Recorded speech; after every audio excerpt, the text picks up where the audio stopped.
हाय दोस्तों, चलिए देखिए, टॉपिक शुरू करने से पहले मैं भानु यादव जी का धन्यवाद करना चाहता हूं, क्योंकि हमने आपसे पूछा था कि आप सभी लोगों से हमने पूछा था कि जो भी अगर किसी टॉपिक पे वीडियो बनवाना चाहता है, किसी को ज़रूरत है कि इस टॉपिक का पूरा सार यानी पूरा संग्रह हमें मिल जाए, संपूर्ण प्रश्न हमें मिल जाए, एक दो वीडियो में ही मिल जाए, तो वह कमेंट बॉक्स में ज़रूर बताइए। तो भानु यादव जी ने कमेंट किया था कि पर्वत के बारे में बताइए सर। तो देखिए, हम बता दें, आज से हमारी ये नई टॉपिक होगी पर्वत। जो भारत के पर्वत हैं, जो भारत में पर्वत हैं, उन पर टॉपिक चलेगी। 2 या 3 से वीडियो में ही यह पर्वत पूरा हम बता के आपको समाप्त कर देंगे।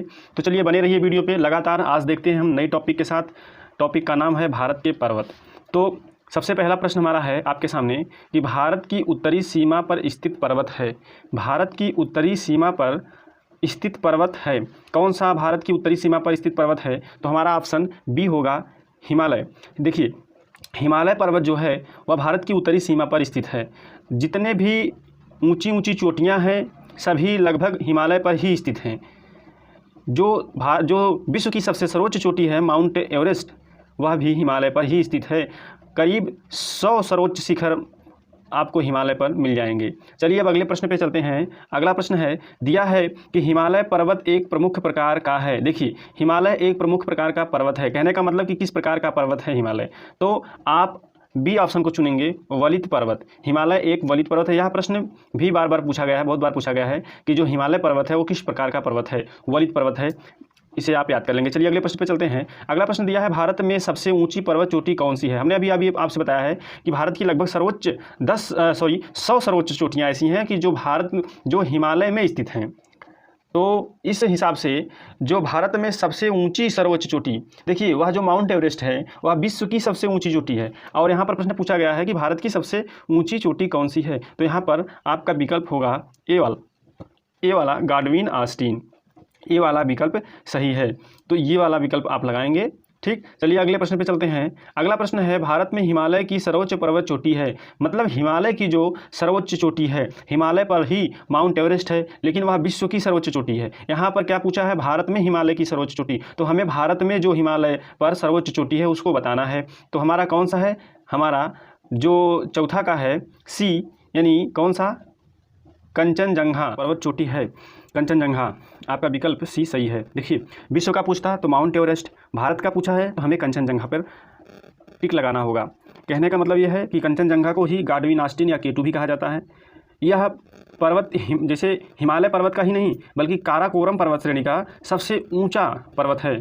सबसे ऊंची पर्वत चोटी जो है काराकोरम पर्वत श्रेणी की है। यह संसार में, इसका जो नंबर है संसार में एवरेस्ट के बाद दूसरे नंबर पे आता है। मतलब इसको यह भी हम कह सकते हैं कि यह संसार में एवरेस्ट के बाद दूसरी सबसे ऊंची चोटी है। संसार में मतलब पूरे विश्व में एवरेस्ट के बाद दूसरी सबसे ऊंची चोटी कौन सी है? कंचनजंगा है। चलिए अगले प्रश्न पे चलते हैं। भारत की कौन सी पर्वत श्रेणी नवीनतम है? भारत की कौन सी पर्वत श्रेणी नवीनतम है? आप लोग जानते होंगे, हिमालय पर्वत श्रेणी नवीनतम पर्वत श्रेणी है। तो चलिए अब अगले प्रश्न पे चलते हैं। अगला प्रश्न देखिए है कि निम्नलिखित में से कौन भारत का सर्वोच्च पर्वत शिखर है? आप लोग जानते हैं। देखिए यहाँ पर पूछा क्या है, आप लोग तुरंत बिना प्रश्न को समझे माउंट एवरेस्ट पे लगा देंगे, लेकिन गलत हो जाएगा, क्योंकि यहाँ पर पूछा है भारत का सर्वोच्च पर्वत शिखर कौन सा है। यहाँ पर भारत का पूछा है तो हमें उत्तर भारत का ही देना पड़ेगा, एवरेस्ट नहीं। हमें देना पड़ेगा डी वाला कंचनजंगा पर। चलिए अगले प्रश्न पे चलते हैं। निम्नलिखित में से कौन सी हिमालय की पर्वत चोटी असम राज्य में स्थित है? देखिए, जो हिमालय है भारत के अनेक राज्य से होते हुए है और विभिन्न देशों को भी टच करती है जो हिमालय पर्वत श्रेणी है। तो पूछा है कि कौन सी हिमालय की पर्वत चोटी असम राज्य में स्थित है। हमें यही बताना है कि असम राज्य में कौन सी पर्वत चोटी है। तो आपका विकल्प होगा बी वाला, यानी नामचा बरवा। नामचा बरवा जो है ये असम हिमालय का वह भाग है, असम हिमालय, जो एक पारस्परिक नाम है, जो पश्चिम में भूटान की पूर्वी सीमा से लेकर पूर्व में तासांगपो नदी के बड़े मोड़ पर विस्तृत है। देखिए यह क्या है कि असम से लेकर भूटान तक यह इसका विस्तार है, जो असम हिमालय है। तो पूछा क्या है कि निम्नलिखित में से कौन सी हिमालय की पर्वत चोटी असम राज्य में स्थित है? तो जो असम राज्य में हिमालय का विस्तार हुआ है उसे हम असम हिमालय नाम देते हैं, और उसी पर्वत श्रेणी में नामचा बरवा नामक जो पर्वत चोटी है वह स्थित है। चलिए अब अगले प्रश्न पे चलते हैं। अगला प्रश्न दिया है कि हिमालय की उत्पत्ति किस भू उन्नति से हुई है? तो आप लोग जानते होंगे कि 8वें नंबर का प्रश्न जो है दिया है हिमालय की उत्पत्ति, कहने का मतलब यह है इस प्रश्न में कि हिमालय की उत्पत्ति कैसे हुई। तो हिमालय की उत्पत्ति मैं आपको बता दूं कि टेथीस नामक एक सागर है, जो वह सागर गोंडवाना लैंड और लैरेंसिया के मध्य में स्थित था। कौन सा सागर था? गोंडवाना लैंड और लैरेंसिया के मध्य में टेथीस सागर, जो क्या है कि एक छिछला और सकरा सागर था। छिछला और सकरा का मतलब समझते हैं जिसकी गहराई कम थी, ठीक। और इसमें क्या हुआ कि धीरे धीरे अवसादों का जमाव होने लगा। जब अवसादों में जमा हुआ तो उनके प्लेटों में क्या हुआ, थोड़ा सा परिवर्तन हुआ, जिसके परिणाम स्वरूप क्या हुआ कि जो अफ्रीकी और भारतीय प्लेट हैं, ठीक, अफ्रीकी और भारतीय जो प्लेट हैं वो क्या हुई, यूरेशियन प्लेट से टकरा गई। और उसी टकराने के कारण हिमालय जैसे पहाड़ की उत्पत्ति हो गई। अब प्रश्न में दिया है कि हिमालय की उत्पत्ति किस भू सन्नति से हुई है। तो हमें क्या आपका उत्तर क्या देना पड़ेगा? हमें उत्तर देना पड़ेगा टेथीस सागर, ठीक। चलिए अब अगले प्रश्न पे चलते हैं। अगला प्रश्न है, दिया है हिमालय का पाद प्रवेश निम्न में से किस राज्य से जाना जाता है? हिमालय का पाद प्रवेश निम्नलिखित में से किस राज्य? देखिए 9 वाला जो प्रश्न है उसका आंसर है डी, शिवालिक। क्या है? शिवालिक। तो इसको हम शिवालिक श्रेणी या बाह्य हिमालय भी कह सकते हैं। यह हिमालय का सबसे दक्षिणतम जो है शिवालिक है, यह हिमालय का क्या है कि सबसे दक्षिणतम और नया भाग है। सबसे दक्षिणतम भाग और नया भाग क्या है? शिवालिक। उसी को हम हिमालय का पाद प्रदेश कहते हैं। चलिए अगले प्रश्न पे चलते हैं। अगला प्रश्न दिया है नंदा देवी स्थित है। प्रश्न कहने का मतलब यह है कि नंदा देवी किस जगह पर स्थित है। तो हमें देना पड़ेगा आंसर इसका, कौन सा विकल्प सही होगा आप लोग भी बताते रहिए। देखिए कॉपी पेन तो जरूर लेकर बैठिए। कॉपी पेन लेकर बैठने से मतलब ये होता है कि आप हमसे पहले आंसर देकर स्वयं को जांच लेंगे कि हमें क्या जानकारी है।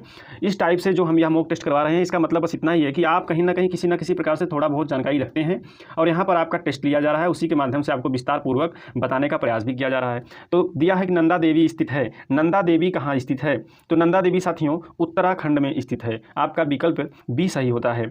आपका विकल्प क्या होता है? बी सही होता है। प्रश्न नंबर 10 का अब देखिए क्या है कि यह जो नंदा देवी है यह भारत की दूसरी सबसे ऊंची चोटी है और भारत की पहली सबसे ऊंची चोटी कौन सी थी? कंचनजंगा। और यह जो है दूसरी कौन सी है? नंदा देवी। तो अब हम क्या करेंगे, पहली कंचनजंगा है और दूसरी नंदा देवी है, दोनों को हमें याद कर लेना है। और यह देखिए हिमालय पर्वत श्रृंखला में भी स्थित है, अलग से पर्वत श्रृंखला नहीं है। जैसे हिमालय बहुत बड़े में फैला हुआ, बहुत बड़ा विस्तार है उसका, तो उसी में जो चोटियाँ ऊंची उससे छोटी बहुत ऊंची जिस प्रकार से चोटियाँ हैं वहाँ पर, उसी प्रकार से उनका नामकरण भी किया गया है। तो भारत में दूसरी सबसे ऊँची चोटी नंदा देवी है, पहली कौन सी है? कंचनजंगा। अब पूछा है कि नंदा देवी स्थित है कहाँ स्थित है? उत्तराखंड। भारत में आपके उत्तर प्रदेश से सटा हुआ एक राज्य उत्तराखंड है, जो पहले यह उत्तराखंड पहले उत्तर प्रदेश में ही था, अब जो है अलग से राज्य हो गया उत्तराखंड। चलिए अब अगले प्रश्न पे चलते हैं। अगला प्रश्न दिया है बद्रीनाथ अवस्थित है। बद्रीनाथ कहाँ अवस्थित है? तो प्रश्न में दिया है बद्रीनाथ अवस्थित है। आपका प्रश्न नंबर 11 है। तो यह बद्रीनाथ जो है यह अलकनंदा नदी के तट पर एक चमोली नामक जिला है, उसी जिला में यह स्थित है। और इस प्रश्न के हिसाब से जो आपका विकल्प दिया है वह विकल्प सही होगा। यह एक जानते हैं बद्रीनाथ हिंदू मंदिर है, ठीक। तो यह चमोली जनपद में स्थित है और इसका ऑप्शन ए सही होगा, कुमाऊं हिमालय में, ठीक, कुमाऊं हिमालय में स्थित है। चलिए आगे देखते हैं। चलिए देखिए अब अगला प्रश्न 12 नंबर का प्रश्न क्या है कि सूची फर्स्ट को सूची सेकंड से सुमेलित कीजिए। तो सूची फर्स्ट और सूची सेकंड से सुमेलित करना है। पहले वाले में दिया है, सूची फर्स्ट में दिया है पंजाब हिमालय, हिमालय के जो भाग हैं उनका नाम दिया है पंजाब हिमालय, कुमाऊं हिमालय, नेपाल हिमालय, असम हिमालय। और सूची सेकंड में दिया है नदियों के नाम दिया है, मतलब किन किन नदियों के मध्य ये हिमालय स्थित हैं। तो इस प्रकार से हमें जानकारी रखना बहुत जरूरी है। चलिए देखिए मिलान करवाते हैं। पंजाब हिमालय कहाँ स्थित है? पंजाब हिमालय साथियों आपका स्थित है सिंधु तथा सतलज के मध्य। इस तरीके से आप पंजाब हिमालय जो है तीसरे नंबर से मैच होगा, ए वाला तीसरे नंबर से, तो ये वाला तीसरे नंबर से हो गया। बी वाले की देखते हैं कुमाऊं हिमालय किससे है? तो कुमाऊं हिमालय सतलज तथा काली के मध्य स्थित है। B1 देखिए B1 इस तरीके से, A3 हुआ, B1 हुआ। आपका विकल्प जो ए है वही विकल्प सही होगा, ए वाला। देखिए ए 3B1C का देख लेते हैं। नेपाल हिमालय किस में स्थित है? काली तथा तीस्ता के मध्य, यह भी सही है। असम हिमालय कहाँ स्थित है? तीस्ता तथा दिहांग में, ये भी स्थित है। इस तरीके से हमारा विकल्प ए सही होता है इस प्रश्न का। चलिए आगे चलते हैं अगले प्रश्न पे। अगला प्रश्न दिया है हिमालय में हिमरेखा निम्न के बीच स्थित है। कहने का मतलब है कि जो हिमालय पर्वत है कितने ऊंचाई से ऊपर जो हिमरेखा, मतलब कितने ऊंचाई से ऊपर ऐसा है कि जहाँ पर हमेशा बर्फ़ का जमाव रहता है। तो इस तरीके से हमारा इसमें क्या है कि विकल्प जो 4500 से 6000 मीटर पश्चिम में, यानी जो डी वाला विकल्प है वही सही होगा। डी वाला विकल्प सही होगा। देखिए पहाड़ों की जो ऊंचाई है वह सीमा जिसके ऊपरी भाग पर, पहाड़ों की ऊंचाई का वह सीमा जिसके ऊपरी भाग पर जो ज़मीन है सदैव सदैव बर्फ़ से ढकी रहती है, तो वह 4500 से लेकर 6000 मीटर पश्चिम में है। जो नेपाल हिमालय, देखिए नेपाल हिमालय क्या है कि 4500 और कश्मीर हिमालय 6000 मीटर ऊंचाई पर, और दोनों पे हमेशा बर्फ़ से ज़मीनें जो हैं ढकी रहती हैं। इस तरीके से 13 नंबर का जो प्रश्न है उसका आंसर डी वाला सही होगा। चलिए अगले प्रश्न पर चलते हैं। अगला प्रश्न देखिए है, निम्न में से कौन सी पर्वत चोटी संसार की दूसरी सर्वोच्च पर्वत चोटी है? दूसरी सर्वोच्च पर्वत चोटी पूछा है। देखिए हमने आपको बताया है कि भारत की प्रथम सर्वोच्च चोटी कौन थी? कंचनजंगा K2 यानी गाडविन ऑस्टिन। और उसके बाद हमने पूछा था कि विश्व की दूसरी सबसे ऊंची चोटी कौन सी थी? वहाँ पर भी हमने आपको बताया था कौन? गाडविन ऑस्टिन। यानी भारत की पहली और विश्व की दूसरी, क्योंकि विश्व में पहले नंबर पे कौन सी है? विश्व में पहले नंबर पर माउंट एवरेस्ट है। चलिए अब आगे चलते हैं अगले प्रश्न पे। काराकोरम पर्वत श्रेणी का पूर्व नाम है। जो काराकोरम है वह, देखिए काराकोरम क्या है? एक विशाल पर्वत श्रृंखला है। काराकोरम एक विशाल पर्वत श्रृंखला है और यह हिमालय का ही एक हिस्सा है। तो पूछा है कि काराकोरम पर्वत श्रेणी का पूर्व नाम क्या है? पूर्व नाम, तो इसका नाम है कृष्णागिरी, यानी बी वाला ऑप्शन आपका सही होगा। अब अगले प्रश्न पे चलते हैं। अगला प्रश्न दिया है कि हिमालय श्रेणी क्षेत्र में मिलने वाली संकीर्ण तथा अनुदैर्घ्य यानी लंबी घाटियों को किस नाम से जाना जाता है? उनको हम किस नाम से जानते हैं? प्रश्न में आपको, आपके प्रश्न में ये दिया गया है। तो देखिए जो प्रश्न में दिया गया है इस तरीके से 16 नंबर का प्रश्न है। तो हिमालय श्रेणी क्षेत्र में मिलने वाली संकीर्ण तथा अनुदैर्घ्य यानी लंबी घाटियों को किस नाम से जानते हैं? हम उसको क्या जानते हैं? दून के नाम से। इस तरीके से विकल्प आपका ए सही हुआ। चलिए अगले प्रश्न पे। अगला प्रश्न दिया है, लघु हिमालय श्रेणी के ढालों पर मिलने वाले छोटे छोटे घास के मैदानों को जम्मू कश्मीर में क्या कहा जाता है? जम्मू कश्मीर में क्या कहा जाता है? देखिए जो लघु हिमालय श्रेणी है वह क्या है? यह बृहत हिमालय के दक्षिण क्षेत्र में स्थित है और हम क्या कहते हैं? उसको मर्ग कहते हैं। क्या कहते हैं?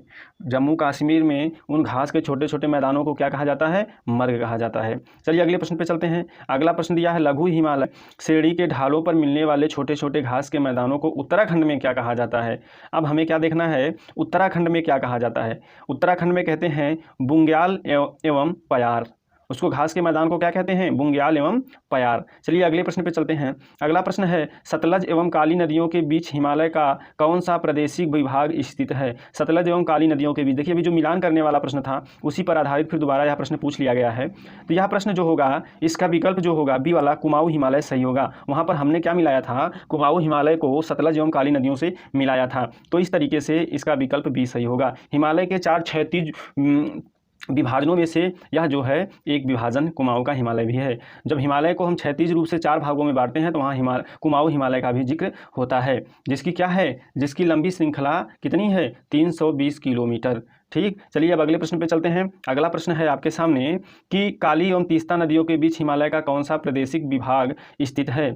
क्या पूछा है? प्रादेशिक विभाग स्थित है 20 नंबर का। देखिए हमने काली और तीस्ता को किससे मिलाया था? नेपाल हिमालय से मिलाया था।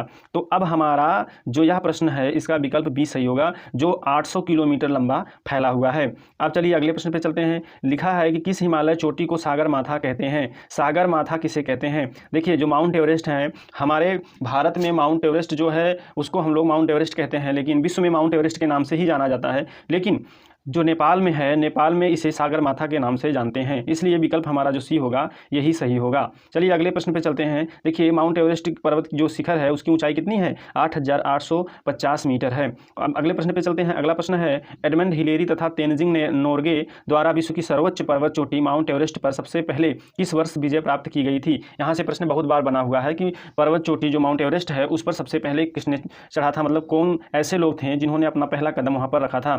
तो चलिए अब इसका विकल्प होगा बी, यानी कब रखे थे? 1953 में। 1953 में एडमंड हिलेरी एवं तेनजिंग नोर्गे ने माउंट एवरेस्ट पर अपना कदम रखा था। तो चलिए साथियों देखिए यह रहा पर्वत से संबंधित कुछ प्रश्न। तो इस तरीके से हम यहाँ आज हमने 22 प्रश्नों को कंप्लीट करवाया है। का 2-3 वीडियो में हम पर्वत को पढ़ा देंगे। एक हमारे मित्र दोस्त भानु यादव जी ने कमेंट करके हमसे कहा था कि सर पर्वत के बारे में चर्चा की जाए, तो हमने यह वीडियो बनाया। इसी तरीके से यदि आपके मन में कोई भी विचार हो कि हाँ इस इस टॉपिक पर वीडियो बनानी चाहिए, इस टॉपिक पर प्रश्न बनने चाहिए और एक ही साथ बन के हमें मिलना चाहिए, तो प्लीज़ आप कमेंट करिएगा। हम प्रयास करेंगे कि आपको उस टॉपिक पर वीडियो बनाकर दे सकें।